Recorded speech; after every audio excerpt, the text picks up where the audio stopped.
Before I forget, I had no idea regarding the calculus, what the calculus was about, until I studied science and sanity. So I hope to read Oshwin's presentation because I'm on a similar track, but without the mathematics.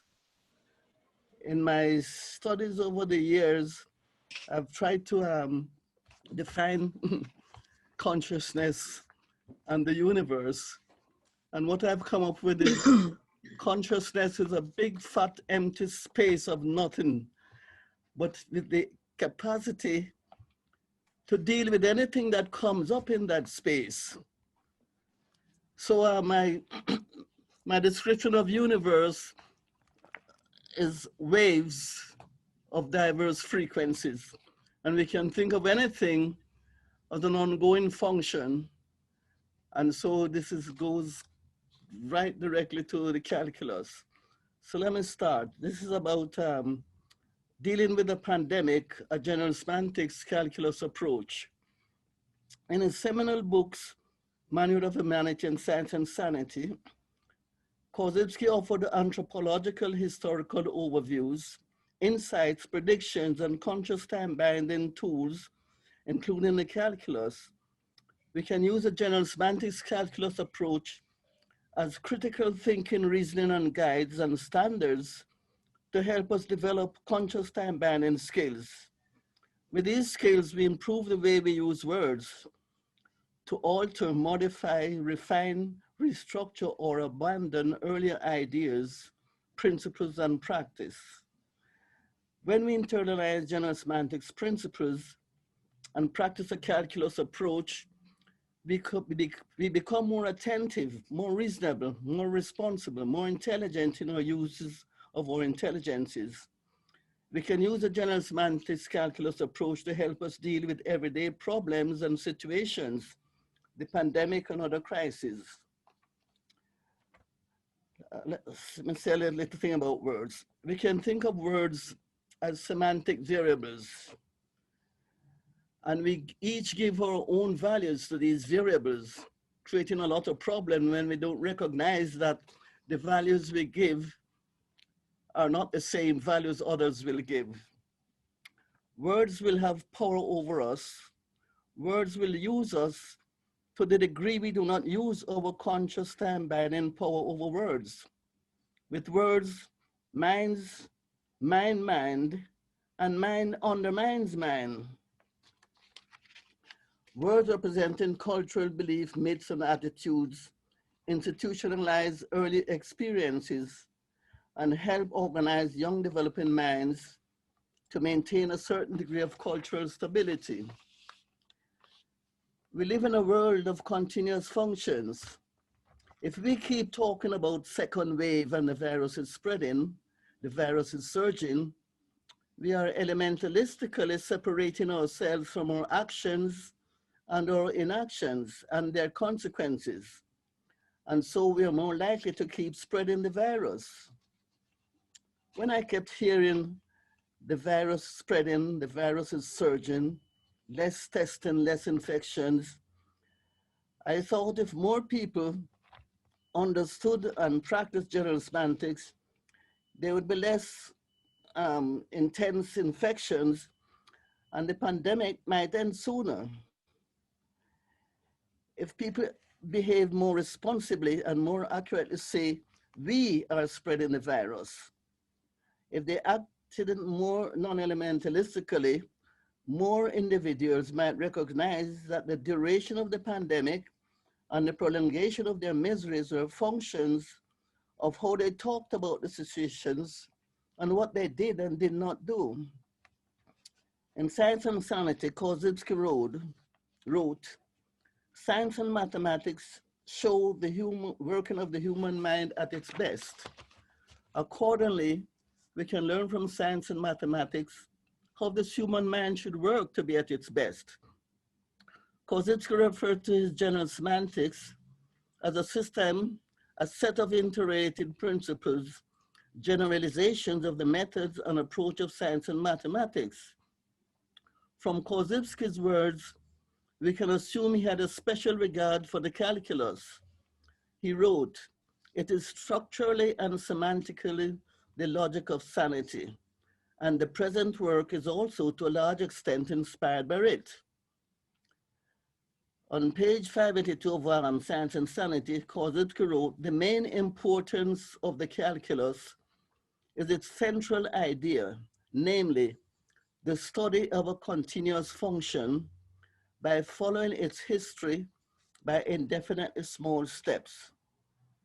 You can think of continuous function in terms of ongoing goings on, a world of change and changing relationships.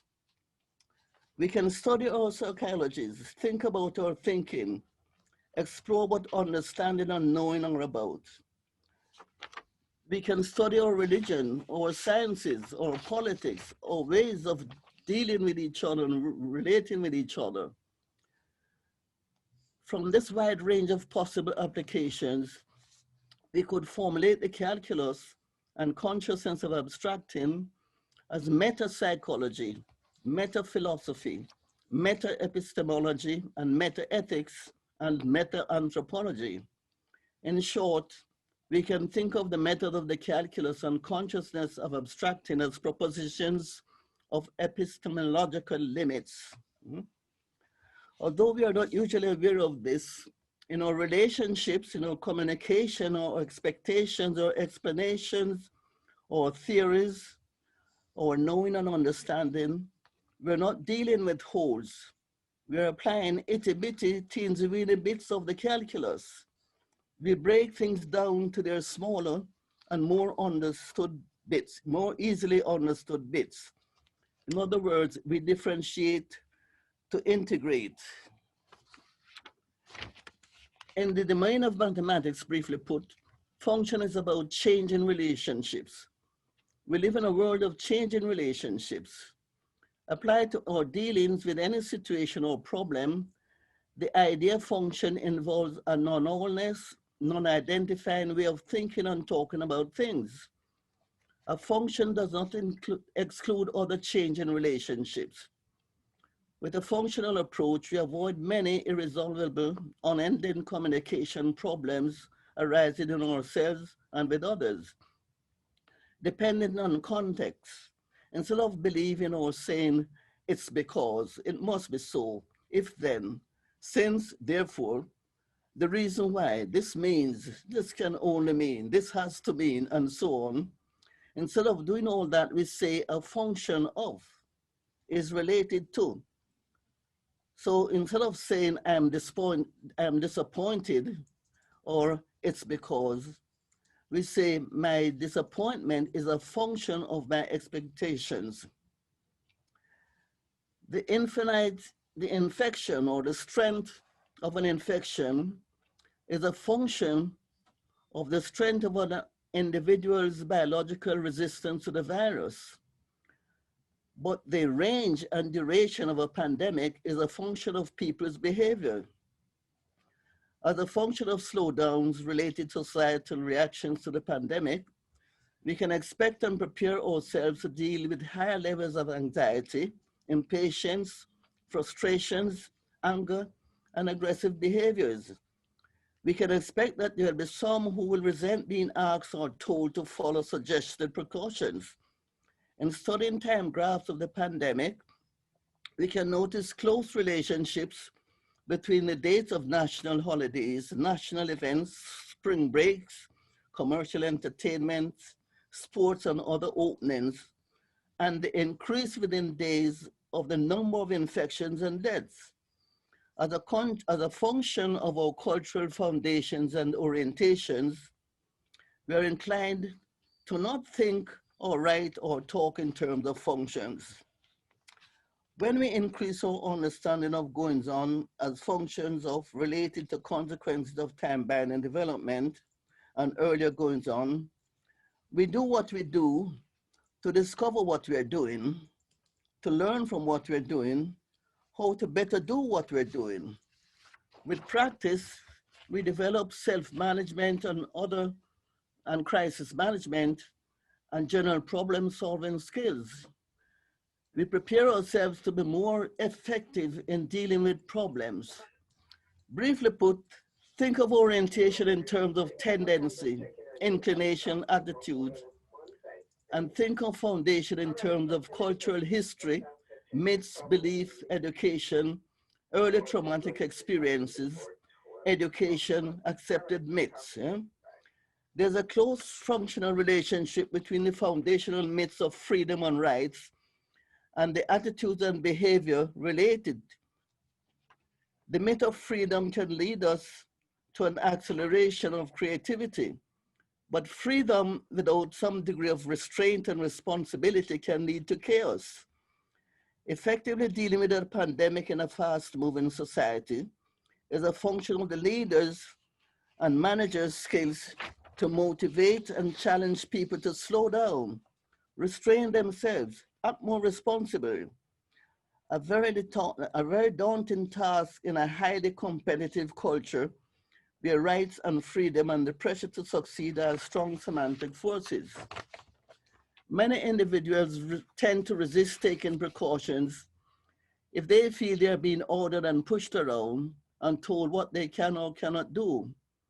Politicians generally lack the kind of motivation, technical, managerial, and other skills that effectively dealing with a pandemic demands.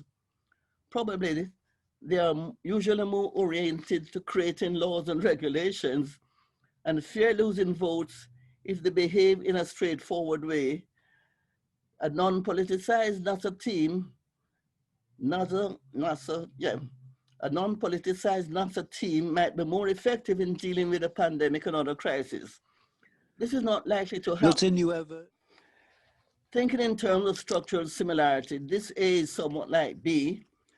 Dealing with the pandemic has been considered as being a war against the virus. But if we do some structural practices and apply non-elementalism, we recognize that the war is not only against the virus, but also against cultural foundations and orientations. To win the war without vaccines, these powerful semantic forces have to be addressed. Winning a war against the virus is a function of the cohesive strength of the forces fighting against it. If states are in conflict with government and each other, if mayors are in conflict with governors, if citizens are not strongly supportive of epidemiologists, if the federal government is in conflict with the states, if the epidemiologist's suggestions regarding taking precautions are not respected, the forces are dysfunctional. To the degree they do not support each other, the virus will have the advantage. So I hope with this brief outline of the calculus and functions, you can add these tools to your teams, you can add these tools to your tools you already have to deal with pandemics, crises, and everyday situations.